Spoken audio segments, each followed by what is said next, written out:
আমরা কত অধ্যায়ের পড়াটা শিখব? দ্বিতীয় অধ্যায়ের নাম কি? সাংখ্যযোগ। কি নাম বললাম আমি?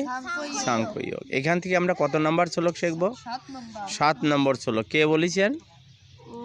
অর্জুন। তাহলে আমরা শব্দগুলো একটি জানি। কার্পণ্য দোষ উপহত স্বভাবঃ পিচ্ছামি তাম ধর্ম সম্মূঢ়চেতা ইয়শ্রেয় স্যাৎ নিশ্চিতম ব্রূহিতন্মে শিষ্যস্তে অহম সাধিমাম তাম প্রপন্নম। কার্পণ্য দোষ উপহত স্বভাবঃ পিচ্ছামি তাম ধর্ম সম্মূঢ়চেতা ইয়শ্রেয় স্যাৎ নিশ্চিতম ব্রূহিতন্মে শিষ্যস্তে অহম সাধিমাম তাম প্রপন্নম। আমরা যদি 30 রূপ ছন্দে পাঠ করি কি হবে? কার্পণ্য দোষ উপহত স্বভাবঃ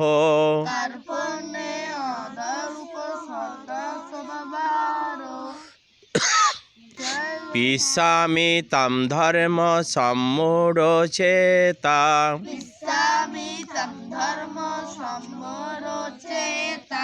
ইয়শ্রেয় স্যাৎ নিশ্চিতম ব্রূহিতন্মে